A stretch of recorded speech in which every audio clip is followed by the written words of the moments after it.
want to talk to you about the one question that's haunted me my entire career, and that question is, are you good enough? Like, what holds you back vocally, and are you good enough? Are you good enough to sing that song? What if you screw it up? And of course, the last one, which I've heard a lot in my lifetime, but my parents say it's a hard industry and financially you won't be able to support yourself. So why even try? So wherever you are at on your musical journey, here are some of my answers to those type questions.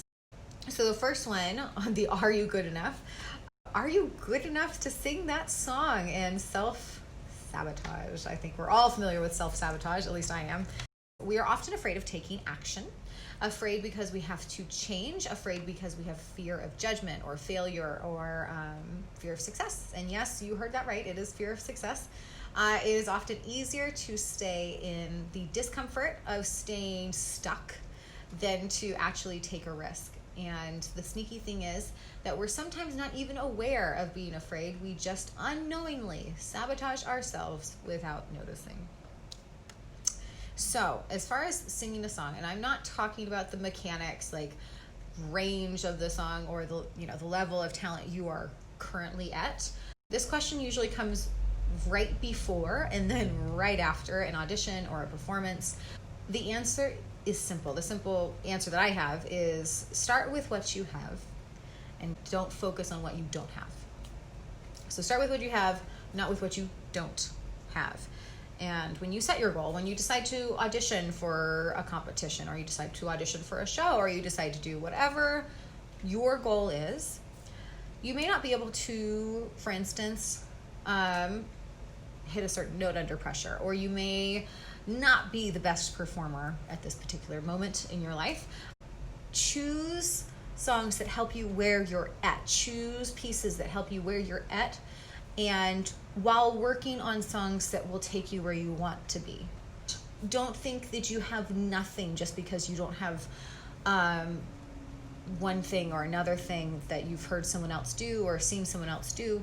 Start with where you're at. Yes, you are good enough. You may not get that particular job at this time or whatever, but you put your best foot forward always.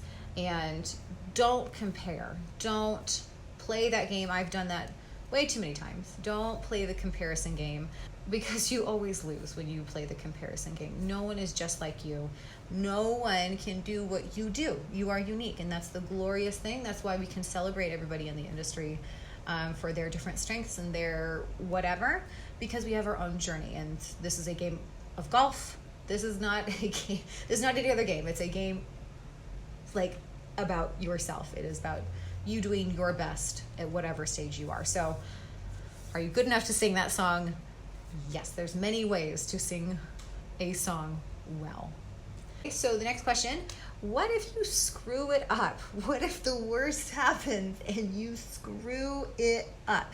You have to have a sense of humor. Always, always. Life is funny. Life has many things that that are unexpected and that you won't be able to anticipate, unfortunately or fortunately. And I've learned in all my performances and through my husband and through fellow performers to always have a sense of humor. And so I'm going to tell you a quick story. I was known for not cracking and being kind of vocally, technically perfect by my peers. I lost my voice on my very first ship, on my very first contract. I lost my voice on a singing and dancing contract, and I will repeat that. I lost my voice. I got hired to sing. I was not a dancer. I was a singer who moved with some elegance, and that was about it. And I was behind on my dancing. So the one thing that I had the most confidence in, I lost due to laryngitis that week after a couple days of just being on board. I worked. I'm not going to lie. That was, for me, one of the worst things that had happened in a very long time.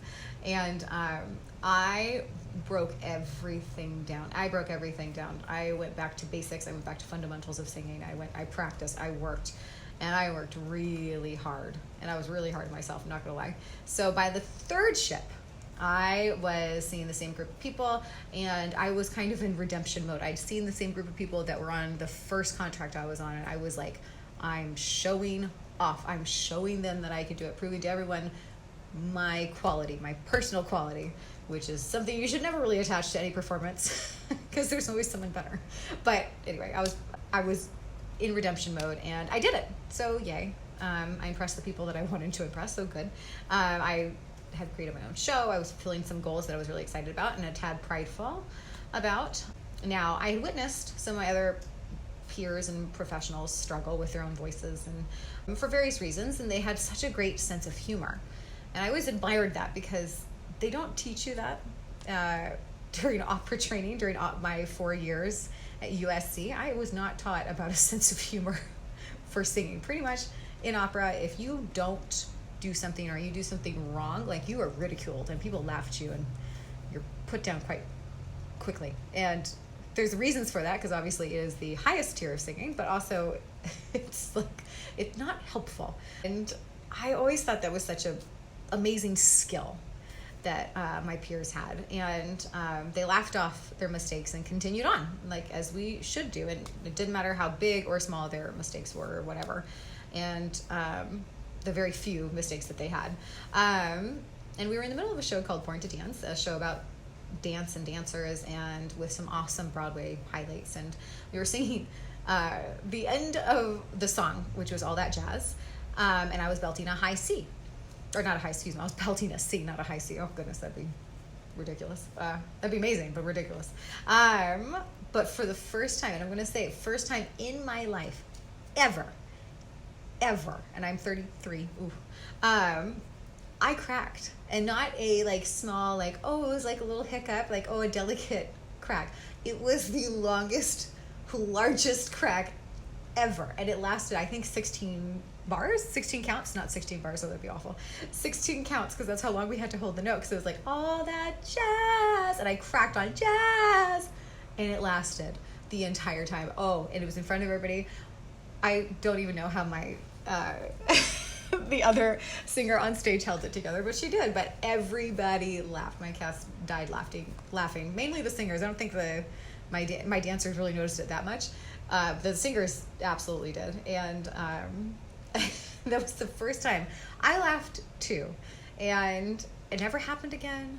I worked to make sure that it wasn't worked obviously, so I wouldn't do it again. But it never happened again, and that would have devastated me before. Devastated if I hadn't watched all of my fellow peers perform like that before, and brush it off and continue on, because of course life is not just one show, it's not just one song, right?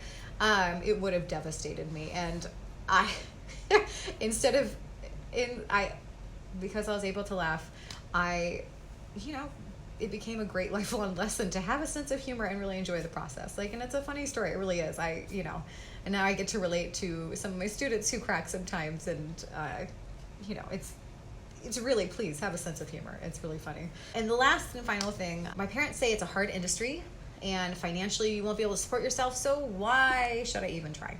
And that is I would say there is some truth to that, right? It makes sense. It's very reasonable. So I'm going to keep this short on that particular subject, and that is something that I've been asked my entire career, and by people that I love and people who care about me. And I will keep it short. You are able to achieve anything you put your mind to. Anything. And anything worth achieving requires hard work. It's true. It doesn't matter we're talking about singing right now, but anything worth achieving requires hard work. No neurosurgeon just woke up one day and was like, I want to be a neurosurgeon, and then they just were. They went through at least a decade of schooling, at least, sometimes more, to get the specialized skill to do that. And I will say, anything worth achieving requires hard work. So pursue what you want to do because you love it. Because you love it, and give everything to it. Don't make money your first priority. You can always make more money doing, heck, you can go flip burgers at McDonald's, right? It's not about money. It's about doing things that you love and making your life matter and with purpose and whatnot. So don't be discouraged, but continue pursuing your goals and your dreams because you love them. Any questions?